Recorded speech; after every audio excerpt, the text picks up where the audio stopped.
Hello everyone, my name is CAO ZIYU, EEE2209276, and in this video, I'm going to explain my creative Hope and Dash endless runner game developed by Unity. The game is inspired by Subway Surfers, one of the most popular mobile endless runners. However, my version is not limited to train tracks. Instead, it features 3 random lines across a modern city road, where players can run on the ground, jump onto the vehicles, and even move across the rooftops. I wanted to capture that same fast-paced excitement of dodging obstacles and collecting coins, but reimagine it with my own creative elements. The biggest unique feature of my version is character customization system, where players can switch between different outfits. Each costume gives the players a new look, and they can wear it for playing. I wanted the project not only to be fun to play, but also show my understanding of procedural design and object spawning. Overall, it is a mix of technical programming and artistic creativity, all built within Unity. So as you can see here, for the game environment and design, visually I choose a bright and colorful city style with a bit of futuristic new atmosphere.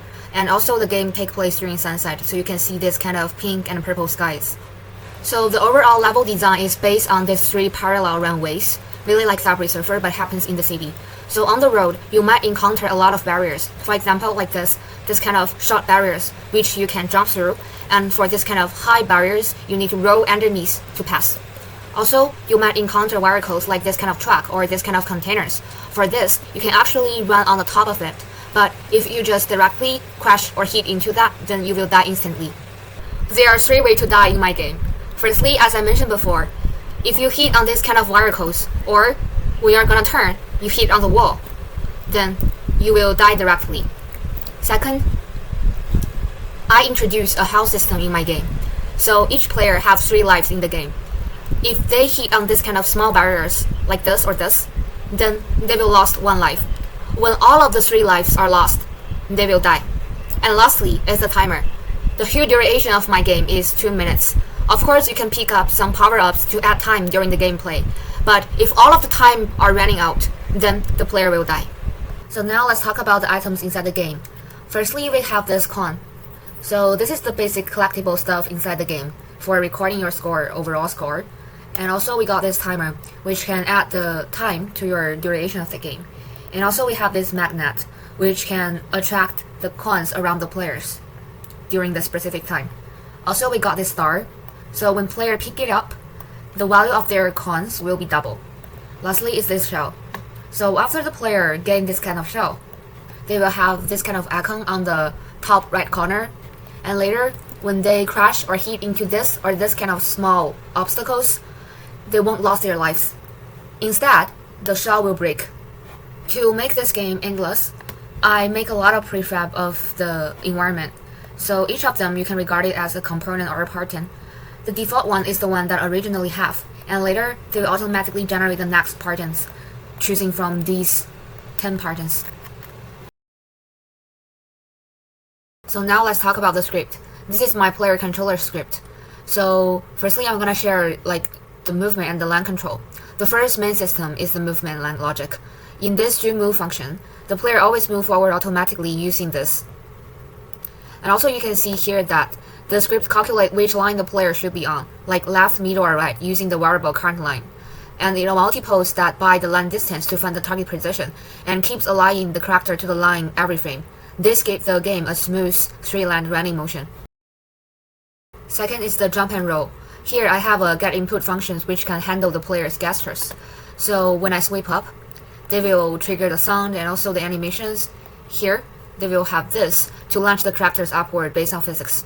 So when you sweep down, similarly they will have the sound and also the animations, but they will set this is rotate equals to true and invoke it after 0.7 seconds. So this means that the players become temporarily invincible during this 0.7 seconds, so they can safely roll under the tall obstacles. By the way, talking about all of this like setting trigger animations, so my player, they have a animation controller like here. So just all of them have the parameters as trigger, and they will trigger, like if you drag to the right, they will trigger the red animation and they will goes back after the exit time, something like this. So all of the animation is like controlled by this animation controller. So now let's look at the turning system. So this system is made up of 3 scripts, which is player controller, turn trigger, and turn line anchor, and also a little bit to do with the platform type, because the platform type actually defines the type of my platform. Is that a straight one, or a turn left one, or turn right one? So go back here. We can see that here I have a begin turn windows. So this window actually opens a short time window, for example, like 1 second, where the players can sweep left or right to turn. So if they sweep the right directions, this will cause the commit turn, which rotate the player smoothly by 90 degrees. And during this rotation, the variable is turning becomes true, and the player smoothly turns to face the new direction. Once the turn is complete, then they will have this teleport to anchor next frame, which will teleport the players to the anchor's position. So let's see this one, the turn trigger. So this is what actually detects the players when they enter a corner. So it uses the on-trigger enter to check if the player's collider entered the stone or not. This means if the platform is a left turn platform, the player is only allowed to sweep left during the windows for rotation. If they miss it, they will hit on the wall. As I showed before, if they hit on the wall, they will die directly. And if they do a right sweep, then just like a normal switch line. And when the player exits the trigger, so the on-trigger exit function will automatically close the turn windows. Finally, we can see the turn line anchors that I set different anchors for the players to transform. But actually, I only use the middle one. And you can see that this middle one is just right in the middle. So this will make the transform more clean. And this also set a basic for like after turning, the game will also have 3 lines, and the players can also like do left sweep and right sweep, and also they are on the runway rather than like collect with this kind of buildings. Okay, so now let's see all of the items inside my game. So they are actually just basic trigger enter. So for each of the items, they will have a tag. So this including the con, which will cause add con to record the score, and also the block eye, which is this kind of short obstacles. I call it like block eye. And also like the block big, this kind of high obstacles. But it's a little bit different is that if it is rotate, then this one will return, which means that you can like rotate, like roll underneath this big obstacles. And also the block card and block item, which is this block item is actually the carrier. So block card and block item, as I mentioned before, they just die directly. And this is all of the power-ups like add time and magnet, stars, and also the drink. Also that is actually the shell. Let's look at how health and slowdown system works. This is mainly handled by 2 scripts. One is this player controller, and the other is this health inspectors. So in health inspectors, I set 3 basic variables, which is the max health and current health, and also has shield or not. So in awake, we can see that the current health starts at the maximum, and the script hides the shield icon from the UI. When the player collides with the small obstacles, the on-trigger enter in the player controller, they will have this one, which will call the function in the health inspector called take damage. So this will trigger this take damage, and if the shield is active, then they will call the function break shield. However, if they don't have, then they will take the damage themselves. And when the damage, like when the current health reaches 0, they will die. So they will call the function in the player controller, which is called die. So here we can actually also see that if they collide with those kind of items, they will also have a set speed functions. So this is how the slowdown effect works. This is handled by the set speed. It sets the speed to a lower value, so the player also will see a get hit animations called block. So after 2 seconds, they will restore back to the normal one using this set speed max. So this will give the player a feedback that they got hurt, but they are still in the game. Now let's talk about the time. So here I have a function called do game time in the update, so which means that this will do like in every frame. And we can see that, so do game time, if like the time is bigger than 0, the time will decrease by time data time, and also they will refresh UI every frame so that on this part, like on the slider, the slider will decrease, and also the text on the slider will decrease as well because of the UI is refreshing every frame on the update. And if the time is smaller than 0, as I mentioned before, they will die. So now let's look into more about this die of the game. So they will have a here die. So firstly, they will trigger like the function die, and also they will have the sound about the dying. And what is the more important here is about this one. So they will keep the data of the coins and also the game time, keep this kind of data into the game result. So this game result will also be passed to the final scene. So in the final scene, we're able to show like how many coins does the players win during the game by this. For platform spanner, I make some optimization. So in class, we're using the length of the platform to time the numbers of the child element in one prefab to decide where should we put the next platform. But here in my game, I'm using 3 anchors instead. So firstly is this entry origin, and exit origin, and exit forward. So we can use the entry origin of the next platform to snap it with the exit origin of our current platform. So this can make the connection of these 2 patterns, the 2 platforms, this can make them connect seamlessly and also align perfectly.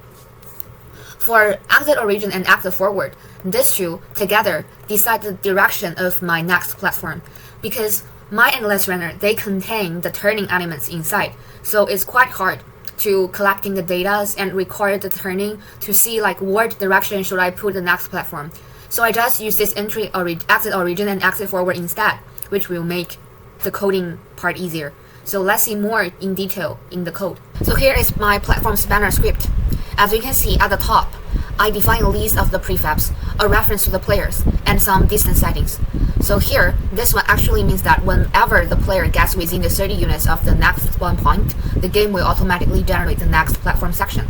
So in the start function, the script finds the first platform in the scene, which is called the first trunk in scene. So it takes the first trunk in scene's exit point, exit rotation, which we can call it as the exit anchors, as the seed for where to start spawning. And the main logic is actually inside the update function. So everything, they will check the distance between the player and the next position. So as soon as the player gets close enough, it will cause the spawn next platform, which actually build the next pieces of the road. So instead this spawn next platform, the script picks the random pieces from the prefab and place it at the next position in next rotation. Then it looks for a component called platform type, which actually contains the entry and exit anchors. So the code will align the platform so that its entry anchor matches exactly with the previous exit point. So this will make the pieces connect really perfect without any gap or overlap. And after replacement, it will update the next spawn position using the new platform's exit anchors. This means the next pieces will always start exactly where the last one ended, even if the path turns left or right. I also create a small utility script called trajectory preview, which uses a line renderer to visualize the jump path. So inside this draw prediction, it reads the gravity and jump height from the player controller, and then use this motion equation to calculate several sample points along the curves. And later, these points are stored in the array, and they will be drawn by the line renderer. So this result will give me an arc, so that I can use this to arrange my coins here, to make sure that when my player jump, they can just gain all of the coins for jumping. So actually, the creative highlight of my game is this character outfit manager. Okay, so now let's check out the script. So basically, the system is actually being controlled by 3 scripts, which is menu outfit UI, game outfit applier, and outfit manager. So in the menu scene, menu outfit UI controls the preview window and the material switching. When the player opens the outfit pop-up, they can scroll through different costumes, each one represented by a material in the array here. So we can also see that I actually store all of the corresponding materials here. So when a new outfit is selected, the function select outfit, they will call this. So this one will store the selection permanently in the outfit manager. So this outfit manager actually acts as a global data holder because it marked with this don't destroy unload. So it keeps choosing the outfit even the player moves from the menu scene to the game scene. So because of this, in the game scene, we have this game outfit applier. So on the start, they will read the stored data from the outfit managers, and then they will replace the player's instant material. So using the instant materials ensures I don't accidentally modify the original prefab, and it guarantees the outfit appear immediately when the gameplay starts. So in short, the game outfit UI is the place lets the player choose. And outfit manager remember across things. And for the game outfit UI applier, this one renders the choice on the character the moment gameplay begins.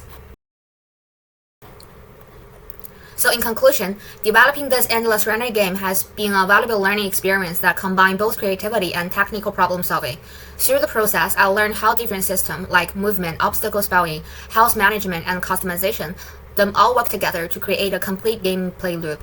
One of my main takeaways was the importance of the modular design. Each system, like the platform spawner, player controller, turn system, and outfit manager, was built as an independent component that communicates through the clean reference.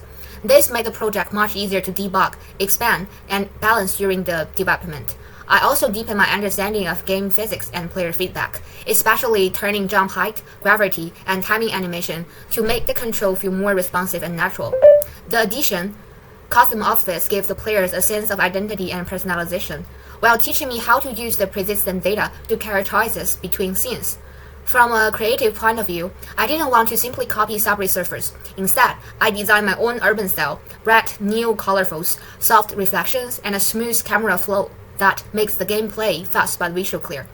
Looking forward, one major improvement I plan to make is expanding the customization system into a full in-game shop.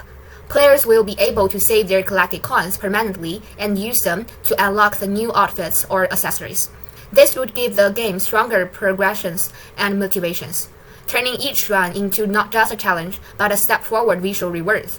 Overall, this project taught me not only programming and Unity workflow, but also game design thinking, balancing challenge, reward, and style. It gave me confidence to keep developing more connected systems and to always think about how code and creativity can enhance each other in the interactive experience.